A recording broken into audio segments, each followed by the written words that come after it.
Paano mo malalaman kung ang video mo ay merong unoriginal content? Ito guys ay isa po sa tanong ng ating taga-suporta na si Ma'am Sigrid. Shout out sa iyo, ma'am. Okay guys, sa totoo lang, kayo lang po talaga ang makakasagot niyan kung paano nyo malalaman kasi kayo po ang gumawa ng video. Alam nyo po kung ano yung nilagay mo or kung kumuha ka ba ng video sa ibang content creator or may logo ka bang in-include sa iyong video or nakuha or nahagip. So kayo lang po talaga ang makakasagot at nakakaalam niyan. Pero guys, alam nyo po na kahit sa pag-share po ng video ay nagkakaroon po tayo ng posible po tayong makakuha ng unoriginal content kasi kung ang videong shinare nyo po ay may problema, nagkaroon po siya ng violation na ganyang issue, damay din po kayo. Magkakaroon din kayo ng unoriginal content.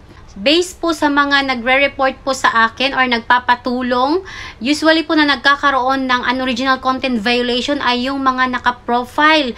Kasi nga guys, noon ay wala pa itong mga reels na ito, wala pang bayad. Matagal na po tayong gumagamit ng Facebook at kung ano-ano po ang ating mga sinishare. Kasi wala naman po yun. Personal account natin yon. So, kahit ano lang ang pwede nating i-share o gusto nating i-upload, walang problema. Kasi wala pang mga policy noon na ganito kahigpit. So, okay lang. Ngayon na meron ng policy at nagbabayad na si Meta, so mahigpit na din siya. Marami ng pinagbabawal.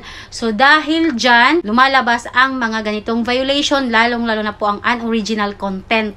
Kaya ina-advise ko po, pero nasa sa inyo kung sundin nyo or hindi, maigi po bago nyo i-turn on ang inyong professional mode or kung nagbabala kayong pumasok sa mundo ng Reels, linisin nyo muna ang inyong mga account, burahin nyo muna ang inyong mga old videos, check nyo muna lahat ng mga videos nyo, lahat ng mga sinishare nyong mga videos na sa tingin nyong bawal at hindi pwede ngayon sa policy ni Meta.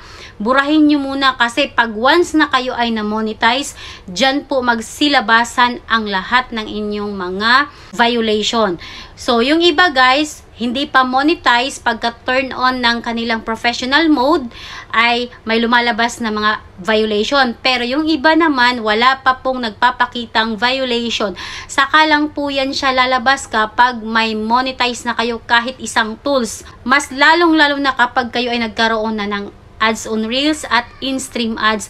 Pahigpit po ng pahigpit yan kapag dumadami po ang inyong tools. Okay? Kaya kung sa tingin nyo naman na sobrang tagal na ng inyong Facebook account, so sure na sure po yan, meron talaga yung violation at marami yan.